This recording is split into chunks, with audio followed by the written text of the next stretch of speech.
성경의 관심은 삶의 평안과 행복, 부유와 넉넉함에 있을까요? 아니면 영의 평안과 행복, 구원과 생명에 있을까요?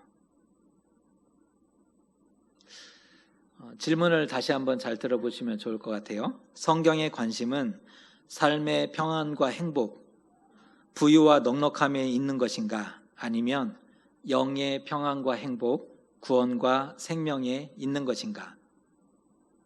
이 질문이 중요하고 꼭 우리가 물어야 하는 이유는 성경을 어떻게 볼 것인지 확인시켜 주고 있는 그런 말이기 때문입니다. 여기서부터 잘못되면 성경을 다르게 읽게 되고 성경의 음성을 다르게 받게 됩니다. 베드로 전서를 우리가 묵상하고 있는데요. 묵상 같이 따라오고 계신 거죠. 묵상 놓치더라도 또 하나님의 말씀 이렇게 또 다시 기억하셨으면 좋겠습니다. 이번 주간 베드로 전서 말씀 묵상했는데요. 베드로 전서에는 고난의 상황을 암시하는 많은 말씀들이 나오고 있습니다. 고난의 상황들을 암시해주고 있다는 거죠.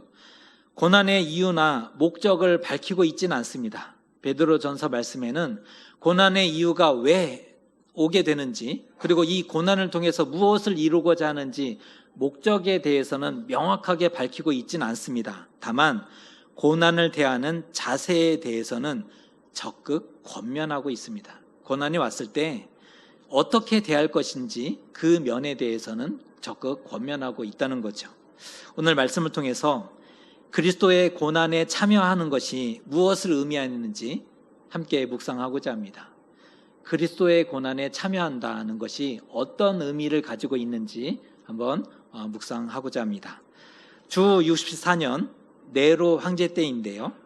로마에 대화재가 발생했고 그로 인해서 도시의 절반이 잿더미로 바뀌었습니다. 당시 로마에 14구역이 있다고 기록되어 있는데 그 중에 10개 구역이 이 화재로 인해서 큰 손실을 입게 된 것입니다. 도시 절반이 불에 타버린 겁니다. 당시 시민들이 이 일을 마주하면서 어떠한 소문이 퍼졌냐면 네로 황제가 황금 궁전을 건설하기 위해서 화재를 계획했다라고 이러한 소문이 시민들 사이에 급속도로 퍼지게 되었습니다. 왜냐하면 네로는 그 전에 계속 얘기했거든요. 이곳을 허물고 황금 궁전을 짓고 싶다. 이런 말을 계속 했었는데 우연인지 모르지만 정말 화재가 나버렸고 나중에 그곳에 황금 궁전을 세우게 되었다는 거죠. 시민들 사이에 네로가 화재를 계획한 것이다 라는 소문이 퍼졌습니다. 이에 위기를 느낀 네로는 책임을 전가시킬 희생양이 필요했고요. 그리스도인들을 방화범으로 지목하게 되었다는 겁니다. 당시 로마가 보았던 그리스도인은 어떠한 모습이었냐면, 그러니까 로마가 일반 사람들이 그리스도인에 대해서 어떻게 생각했냐면, 로마에는 많은 신들이 있었지 않습니까? 그런데 그리스도인들은 로마의 많은 신들을 거부합니다. 또 황제 숭배에 대해서도 거부하죠. 그러다 보니 사람들은 생각하는 겁니다. 저들은 무신론자다. 무신론자라는 경멸과 비난을 받고 있었습니다. 그뿐 아니라 몸과 피를 먹고 마신다. 그들이 말하는데 몸과 피를 먹고 마신다는 거예요.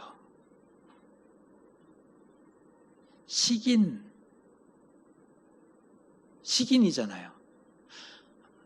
믿지 않는 사람들 입장에서 보니까 이들이 몸과 피를 먹고 마신대요. 어떻게 사람이 식인이지 않습니까? 그리고 그들의 말을 들어보니 형제를 사랑하고 자매를 사랑한답니다. 우리는 이게 익숙하고 자연스러울지 모르지만 안 믿는 사람들, 당시 로마 시민들은 어떻게 생각했냐면 형제를 사랑한대요. 자매를 사랑한대요. 근친상간에 속하는 거죠. 말 그대로 보면 아니 어떻게 형제를 사랑할 수가 있지? 자매를 사랑할 수가 있지? 결정적으로 그리스도인이 살던 구역은 화재 피해를 전혀 입지 않았습니다. 오해하기 딱 좋죠. 결국 이들이 방화범으로 지목당하게 됩니다. 그리하여 네로의 광기와 혹독한 시련의 밤이 시작되었습니다. 네로는 이때부터 광기에 사로잡혀 그렇게 정치를 행하고요. 그리고 혹독한 시련의 밤이 시작되게 됩니다. 가능한 모든 수단에 의해서 처형하고 박해하였는데요. 당시 로마의 역사가였던 타키투스라는 인물이 믿는 사람이 아닙니다. 로마 사람인데 로마 역사가였던 타키투스는 연대기에서 이렇게 기록을 남기고 있습니다. 자막을 보세요. 자신이 그리스도인이라고 고백하는 모든 사람이 붙잡혔다. 그들은 불을 지른 죄만이 아니라 인류를 증오한 죄로 기소되었다. 그들은 짐승의 가죽을 쓰고 개들에게 찢겨 죽었으며 십자가에 못 박히고 불태워져서 낮이 지나 어두워졌을 때 등불이 되었다. 맹견이나 사자의 밥으로 찢겨 죽게 되었습니다. 그리고 수많은 사람들이 십자가에 매달려 처형당했고 화형당하게 됩니다. 심지어 밤에 자신의 정원을 밝히기 위해 횃불로 산채로 불태워 버리기도 합니다. 자신의 멋진 정원을 밤에 산책하고 보기를 원했는데 그리스도인들을 산채로 그렇게 불태워서 횃불 삼았다는 겁니다. 그뿐 아니라 사도 바울 역시 로마에서 참수되고요.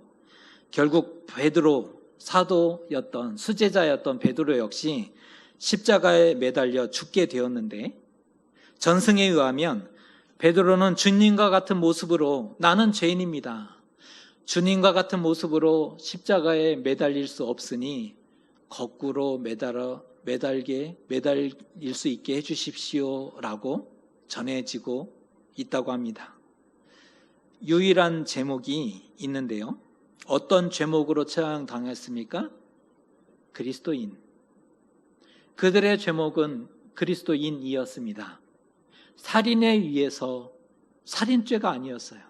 간음이나 도적질이나 반역에 의한 폭동에 의한 죄가 아니었다는 거죠. 그들은 오직 그리스도인이라는 사실 하나 때문에 죽음과 핍박을 당해야 했던 이들입니다.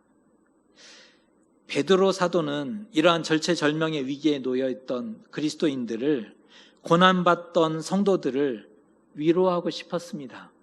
그들에게 참된 진리가 무엇인지를 다시 한번 알기를 원했던 겁니다. 그래서 베드로 서신을 써서 보내게 된 거죠. 특별히 12절 말씀을 보면 이런 말씀으로 권면합니다. 사랑하는 자들아, 너희를 연단하려고 오는 불시험을 이상한 일 당하는 것 같이 이상히 여기지 말고.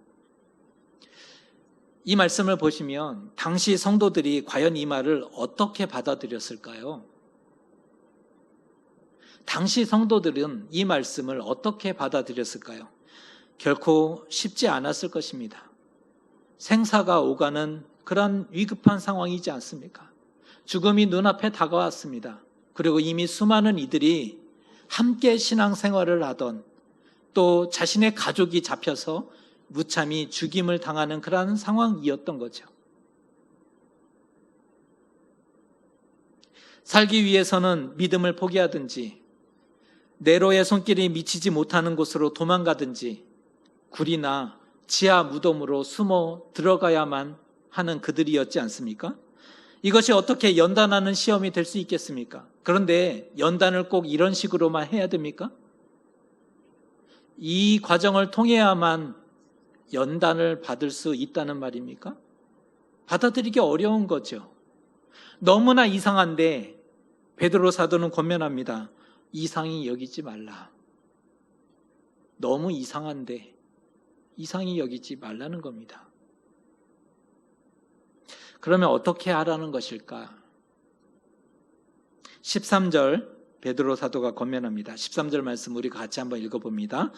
오히려 너희가 그리스도의 고난에 참여하는 것으로 즐거워하라.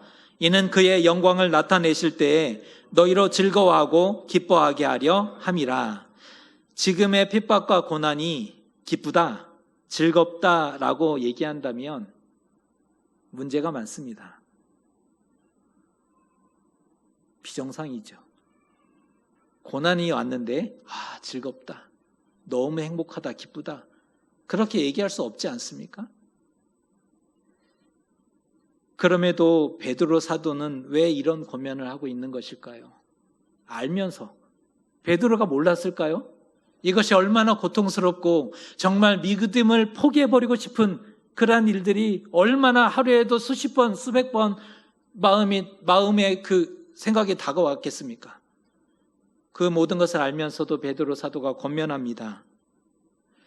감당할 수 없는 핍박과 죽음의 문턱에 서 있는 성도들의 영혼을 보호하기 위해서, 그들의 영혼을 지키기 위해서 베드로 사도가 권면하고 있는 것입니다. 그리스도의 고난에 참여하는 것을 즐거워하라. 여러분, 그리스도의 고난에 참여하는 것을 즐거워하십시오. 여러분, 압니다. 그런데 그리스도의 고난에 참여하는 것을 즐거워하셔야 합니다. 라고 권면하고 있는 것입니다. 사실 예수님은 꽃길을 걸으신 것이 아닙니다. 예수님은 꽃길을 걸으신 적이 없습니다. 고난과 죽음이었고 십자가의 길을 걸으셔야 했습니다. 예수님의 고난은 하나님의 뜻을 순종한 것이고 세상의 구원과 생명을 주시기 위한 희생이었지 않습니까? 그런데 베드로 사도가 그리스도의 고난에 참여하라는 것입니다.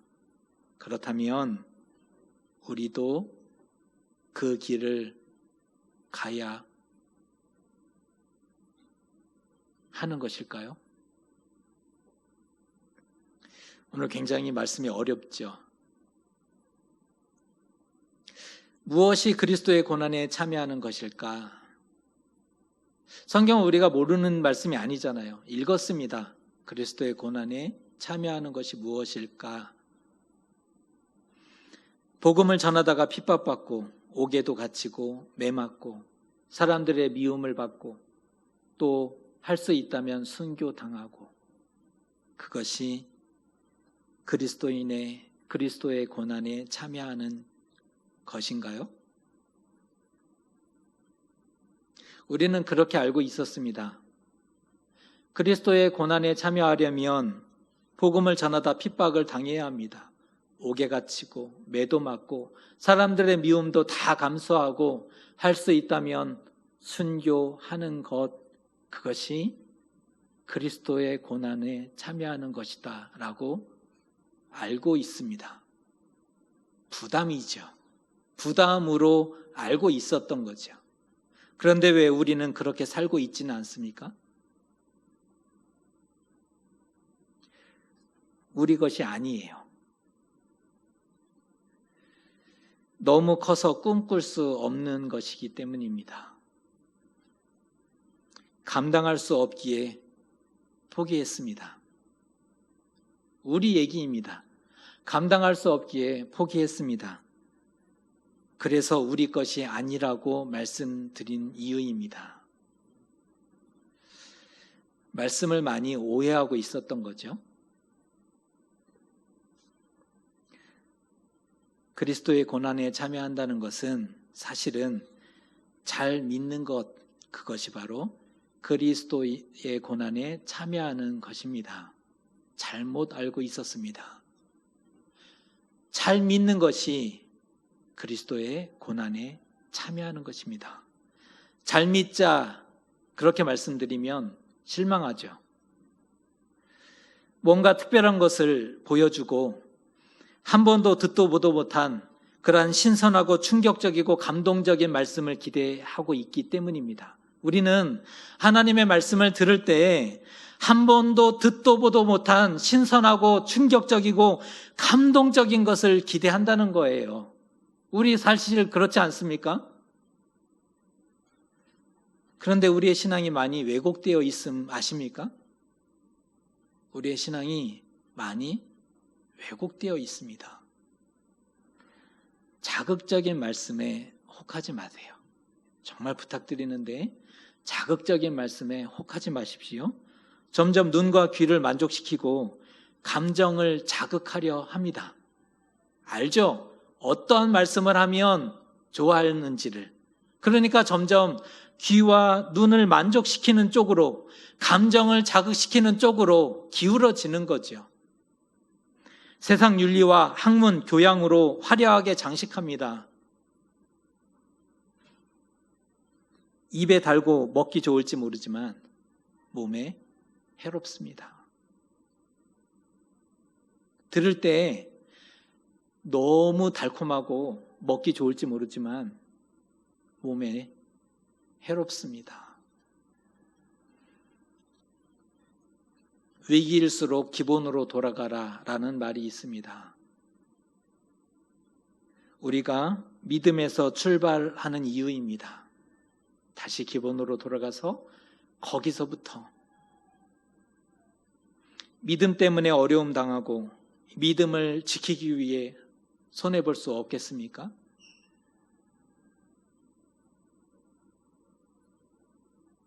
다시 기본으로 돌아가자는 거예요. 처음부터 다시 생각해 보자는 겁니다. 믿음 때문에 어려움 당하는 것, 그리고 믿음 때문에 믿음을 지키기 위해서 손해 보는 것, 그렇게 그리스도인으로 고난을 받는 것이 그리스도의 고난에 참여하게 되는 것입니다. 너무 큰 것을 기대하지 마시고 그리스도인으로 고난을 받는 것 자체가 그리스도의 고난에 참여하게 되는 것입니다. 그리스도의 고난에 참여하게 되면 어떤 유익이 있을까요? 오늘 베드로 전서 말씀은 어떤 유익이 있는지를 풀어서 설명하고 있는데요. 13절에 보면, 눈으로 보시면 하나님의 영광을 나타내실 때 기뻐하고 즐거워하게 된다. 하나님의 영광이 나타나실 때 즐거워하고 기뻐하게 될 것이다. 이 유익에 대해서 설명하고 있는데요. 약속하신 하나님의 나라가 다가왔습니다. 그리고 하나님 앞에 섰습니다. 믿음으로 승리하고 하나님의 얼굴을 대면했으니 얼마나 기쁨이, 감격이 가득하겠습니까? 진리와 믿음이 사실임을 입증하고 확증하는 순간이잖아요. 우리가 믿었던 이 진리가 사실임을, 내 안에 있었던 이 믿음이 사실임이 확증되는 그 순간 얼마나 기쁨이 있었겠습니까? 반드시 그날이 온다는 거예요. 그날이 다가온다는 것입니다. 그러니 그날이 다가온다는 사실은 그 소망으로 인해 지금을 인내하게 되고 지금을 살아낼 수 있게 되는 힘이 되는 것이지요. 고난에 참여한 자가 영광에도 참여합니다. 우리는 영광이 탐나지만 잊은 게 있습니다. 고난에 참여한 자가 영광에도 참여하는 것이지요. 영광만을 탐하지 마시고 앞의 것을 놓치지 마셔야 합니다. 고난에 참여한 자가 영광에도 참여합니다. 지금을 인내하고 견딜 때 기쁨과 감격을 얻게 될 것이다. 이 유익을 알려주고 있고요. 또 하나의 유익은 14절인데 그리스도의 이름으로 치욕을 당하면 복이 있다. 너희가 치욕을 당할 때 복이 있게 된다. 왜냐하면 하나님의 영이 너희 위에 계심이라. 이 유익에 대해서도 설명합니다. 하나님의 영이 임재하시고 보호하시면 그 자체가 복이지 않습니까? 하나님의 영이 임재하시고 함께 하신다는 것이지요. 복입니다. 네로의 핍박과 죽음의 위협이 있지만 하나님의 영이 보호하고 계시고 함께 하신다. 이것을 다시 환기시켜주고 있습니다. 힘을 내라는 거죠. 하나님의 영이 함께 하신다. 그리스도의 고난에 참여할 때 하나님의 영이 함께 하시고 역사하십니다. 그런데 그 자체가 이미 복이 되는 것입니다. 또 하나의 유익을 6절에서 언급하는데요. 그리스도의 인으로 고난을 받으면 부끄러워하지 말고 도리어 하나님께 영광을 올리라. 하나님께 영광을 돌리라. 이 유익에 대해서 알려주는데요. 네로의 핍박과 위협, 고난을 받고 있는 것 자체가 그리스도인이라는 검증을 받은 거죠. 합격이라는 겁니다. 이미 그리스도인이다. 이 말을 다시 설명하면 이미 구원과 생명을 소유한 자다. 부끄러워할 것이 아니라 무한 영광이고 감사인 것이다 라고 유익에 대해서 전하고 있습니다. 예수님은 하나님의 뜻에 순종하셨습니다. 고난과 십자가를 통해서 세상을 구원하셨습니다. 그것이 예수님의 사명이었습니다. 여러분의 사명은 무엇입니까? 예수님의 사명은 십자가를 통해서 세상의 구원과 생명을 열어놓는 것, 그것이 예수님의 사명이었습니다. 여러분의 사명은 무엇입니까? 세상을 구원하는 것은 우리의 사명이 아닙니다. 한때 우리는 뜨거워서 세상을 구원하고자 했습니다. 기도했죠. 참 뜨거웠었는데 그러지 않으십니까? 참 간절했고 뜨거웠습니다. 세상을 구원하고자 했죠. 정의가 물같이 공의가 하수같이 흐르게 하고 싶었습니다. 이 세상을 하나님의 공의와 정의로 가득하게 하리라. 십자가를 지고 순교의 자리까지 나아가리라. 이런 뜨거움이 있으셨지 않습니까? 아닙니다. 우리의 사명은 그건 예수님의 사명이고 우리의 사명은 믿음을 지키는 것입니다. 누구를 구원할 것이 아니라 나의 믿음을 지키는 것, 그것이 이 땅을 살아가는 우리의 사명입니다. 넘어뜨리려 하고 미혹하는 모든 세력들이 너무 많습니다. 믿음을 지킨다는 것 자체가 이 시대에 어쩌면 불가능해 보이는 그러한 상황이지 않습니까? 어쩌면 정말 불가능해 보이는 것 같아요. 어떻게 믿음을 지킬 수 있느냐? 네로 시대 때 믿음을 지키기 위해서 목숨을 걸어야만 했습니다. 그럼에도 수많은 그리스도인들이 믿음을 지켜냈습니다.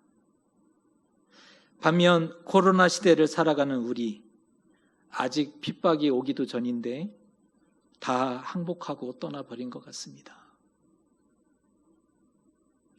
네로의 시대 때는 목숨을 걸어야만 믿음을 지킬 수 있었습니다. 오늘의 시대는 아직 핍박이 오기도 전인데 믿음을 포기하고 이미 항복해버린 것 같습니다. 인자가 올 때 믿는 자를 보겠느냐, 이런 말씀이 있죠. 성경을 읽을 때 누구보다 크게 반발한 사람 중에 한 명입니다. 인자가 올 때 믿는 자를 보겠느냐, 왜 이런 서운한 말씀을 하셨을까? 왜 이렇게 말씀하셨을까? 우리를 왜 여기까지밖에 못 보셨을까? 그런데 다시 성경을 오늘 읽어보니 인자가 올 때 믿음을 보겠느냐, 이 말씀이 얼마나 두려운 말씀인지를 깨닫게 되고 있지 않습니까? 느끼고 있는 거죠. 기억하셔야 합니다. 믿음을 지키는 자가 그리스도의 고난에 참여하는 자입니다. 믿음의 시련이 있겠지만 믿음의 결국 영혼의 구원을 그가 얻게 될 것입니다.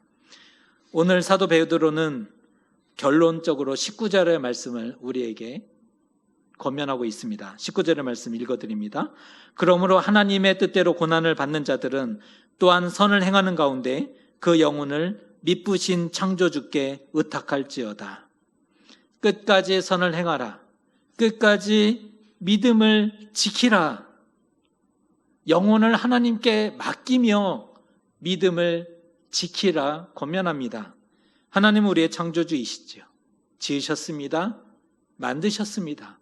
부모가 되신다는 거죠. 그 하나님이 돌보시고 지키실 것이다. 금은 불로 연단합니다. 우리가 알다시피 금은 불을 통과하면서 모든 불순물이 제거되고 깨끗게 됩니다. 어쩌면 고난과 상처가 우리를 연단해서 온전한 그리스도인으로, 깨끗한 그리스도인으로, 하나님 보시기에 흠과 티가 없는 사람으로 그렇게 변화시켜 줄런지 모르겠습니다. 그러기 위해서는 다시 기본으로 돌아가야 합니다. 그리스도인으로 고난을 받고 예수님을 위해서 믿음을 지키십시오. 이것이 이 시대를 살아가는 우리의 사명입니다. 우리의 삶이 그리스도와 상관이 없다면 우리에게 있는 많은 고난과 상처와 눈물은 그저 우리를 아프게 했던 깊은 상처로만, 가시로만 남게 될 것입니다. 우리에게도 많은 고난과 아픔과 눈물이 있는데 그리스도와 상관이 없다면 그것은 그저 아픔이고 상처로만 남게 될 것입니다. 우리의 삶이 그리스도의 고난에 참여하는 것이 되지 못한다면 구원과 생명에도 참여하지 못하게 될 것입니다. 그리스도와 함께 고난을 받지 않는데 어떻게 그리스도가 주시는 구원과 생명에 참여할 수 있겠습니까? 만일 저에게 누가 믿음이 좋은 사람입니까? 누가 믿음이 있는 사람입니까? 라고 묻는다면 저는 주저없이 얘기할 것입니다. 그리스도를 위해서 무엇을 하겠다 장담하는 사람이 믿음의 사람이 아니라 끝까지 견디는 사람이 믿음이 좋은 사람입니다 라고 말씀드릴 수 있을 것입니다. 누가 믿음이 좋은 사람입니까? 나는 그리스도를 위해서 이러한 일들을 할 수 있습니다 라고 장담하는 사람이 믿음이 좋은 사람이 아니라 끝까지 믿음을 지키는 사람, 그가 바로 믿음이 좋은 사람입니다. 예언하건대 시대가 거듭될수록 고난의 크기와 강도는 더욱 커질 것입니다. 어제보다 오늘이 그랬고 오늘보다 내일은 믿기 더 어려운 시대를 우리가 걸어가야 할 것입니다. 오늘 8절의 말씀이 얼마나 위태로운지를 이렇게 표현하고 있습니다. 근신하라 깨어라 너희 대적 마귀가 우는 사자같이 두루다니며 삼킬 자를 찾나니 시대가 그렇습니다. 이미 세대가 그렇게 되어버렸습니다. 살면서 원치 않는 고난을 당하고 두려움과 위협이 많을지라도 끝까지 선을 행하고 끝까지 믿음을 지키십시오. 끝까지 믿음을 지키십시오. 그리스도인으로 그리스도의 고난에 참여하는 믿음의 사람이 되십시오. 부탁드립니다. 저와 여러분 부탁드립니다. 그리스도인으로 그리스도의 고난에 참여하게 되시는 그런 믿음의 사람이 되시기를 주님의 이름으로 축복합니다. 기도하겠습니다.